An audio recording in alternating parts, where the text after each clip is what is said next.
Dustbin dustbin গন্ধ ইয়াক। Dustbin শফিকের কথা বলছি, বুঝছেন? তার আসলে নামটা মানে মনে আসার সাথে সাথেই না কেমন যেন আশপাশ থেকে খালি দুর্গন্ধ দুর্গন্ধ আসা শুরু করে। তারপরে মনে আসেছে ও ইনি তো হচ্ছেন ডাস্টবিন শফিক, এই কারণেই এত দুর্গন্ধ বেরোয়। হ্যাঁ, যাই হোক। তো শফিক সাহেব শোনেন, অনেকদিন পরে আপনাকে আবার পেয়েছি, চলেন একটু কি যেন একটা পাতা আছে, সেই পাতা দিয়ে পাবদা মাছ, তারপর হচ্ছে গিয়ে পাঙ্গাস মাছ, এগুলা না শিং মাছ, এগুলো এমনি ডইল্লা ডইল্লা খৈসাব পরিষ্কার করা যায়। হ্যাঁ, পাতাটার নামটা ঠিক মনে আসতেছে না, তো সেই পাতা দিয়ে আজকে আপনার একটু ঘষি। হ্যাঁ, আপনি কি বলেছেন? ডক্টর মোহাম্মদ ইউনূসের জন্য বাংলাদেশ অনেক সুবিধা পেয়েছে। শোন শোন ডাস্টবিন, বাংলাদেশ কোনো সুবিধা পেয়েছে এই 1 বছর আসলে কোনো প্রমাণ পায় নাই, তবে তুই বা তোরা কি পরিমাণ সুবিধা ভোগ করেছিস সেটার কিন্তু অনেক প্রমাণ পেয়েছি। আশেপাশে সব প্রমাণ কিন্তু দেখতেই পাচ্ছি। হ্যাঁ, জিন্দিগিতে যে ব্যাটার বিদেশ ভ্রমণের কোনো মানে কি বলবো ক্ষমতাই ছিল না, সামর্থ্যই ছিল না, সে প্রধান ইউনূসের জাস্ট দারোয়ানগিরি কইরা ছবি তুলতেছে, তার ব্যাগ হাতে নিয়ে হাঁটতেছে, পুরোপুরি তার দারোয়ান হওয়ার কারণে কি করেছে 12 মাসে 14-15টা দেশ ভ্রমণ করতে পেরেছে। হ্যাঁ, এটা হচ্ছে তোর সুবিধা। আর বাকিদের সুবিধা বললাম না, যেহেতু তোকে নিয়ে কথা হচ্ছে তোর সুবিধাগুলা বলছি। কিন্তু 12 মাসে না আসলে বাংলাদেশ ডক্টর মোহাম্মদ ইউনূসের জন্য কি সুবিধা পাইছে খুঁজে পাইতেছি না, কারণ সেই পর্যন্ত যতগুলো দেশে ভ্রমণ করছে বাংলাদেশের জন্য খালি দুঃসংবাদ নিয়ে এসছে। বাংলাদেশের শ্রমিকদের বিদেশ থেকে দেশে পাঠিয়ে দিয়েছে, বাংলাদেশের শ্রমিকদের বিদেশে ঢুকতে দিচ্ছে না, এই সংবাদগুলোই আমরা পেয়েছি। কি আসলে মানে সুবিধা সে নিয়ে আসছে সেটা আমার জানা নেই, তবে শুধু তুই যে সুবিধা ভোগ করছিস ব্যাপারটা সেটা, তোর আব্বা, তোর পীর, তোর দেবতা স্বয়ং ইউনূসও এই ক্ষমতায় আসার পরে নিজের যে সুবিধাগুলো করে নিয়েছে না, সেটাও বিশ্বে বিরল। বিশ্বের কোনো রেকর্ড পাবি না যে কোনো একটি দেশের দেশ প্রধান তার সকল মামলা খারিজ করে দেয়, দেশে তার যেই আগের যে পাওনা দেশের এবং দেশের জনগণের যে কর ছিল, হ্যাঁ 666 কোটি টাকা, সেটা মৌকুফ করিয়ে নেয়।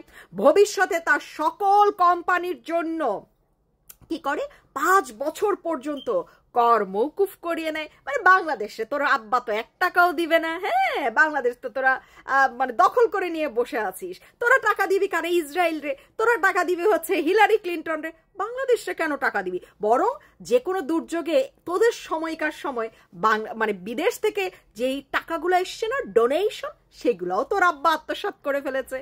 হ্যাঁ, এবং এমনকি স্টুডেন্টরা, ছাত্ররা, তোদের যেই পালিত জঙ্গি সংগঠনের ছাত্রছাত্রীরা যে টিএসসিতে বসে টাকা তুলছিল না, হ্যাঁ বন্যার্তদের সাহায্য করে ফেনীতে, সেটাও তাদেরকে ফুসলি দিয়ে উনি নিয়ে নিয়েছেন। মুনাফা হবে, লাভ হবে, লাভ, লভ্যাংশ।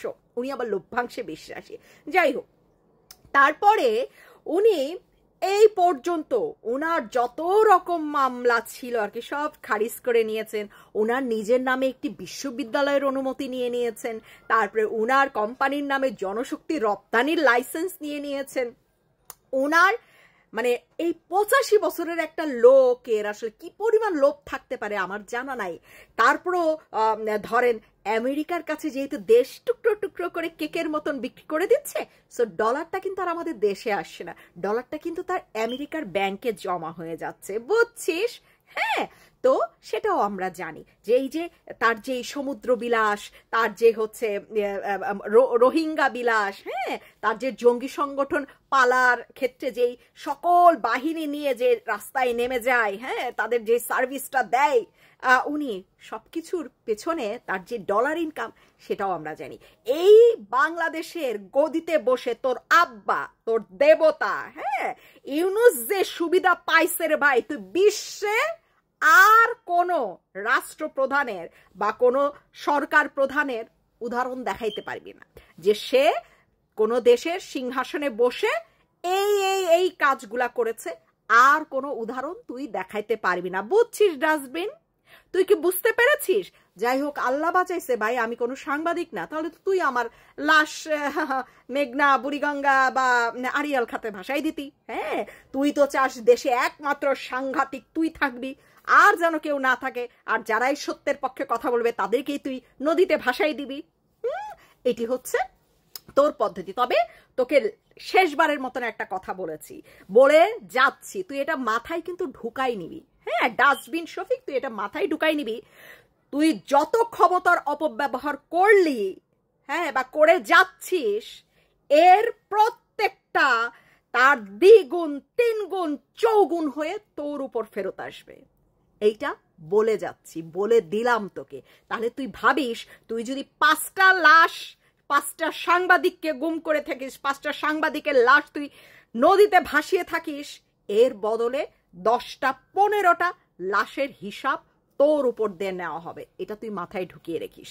আর তুই যেই প্রেস উইং, যে প্রেস উইংয়ে যে সংবাদগুলো তুই প্রচার করিস, যে আমরা তোর কোনো সংবাদ প্রচার হইতেও দিব না, তুই তো কিছু নির্দিষ্ট সংবাদ প্রচার হইতে দেস, আমরা তোর সম্পর্কে সেইটুকু প্রচার হইতে দেব না।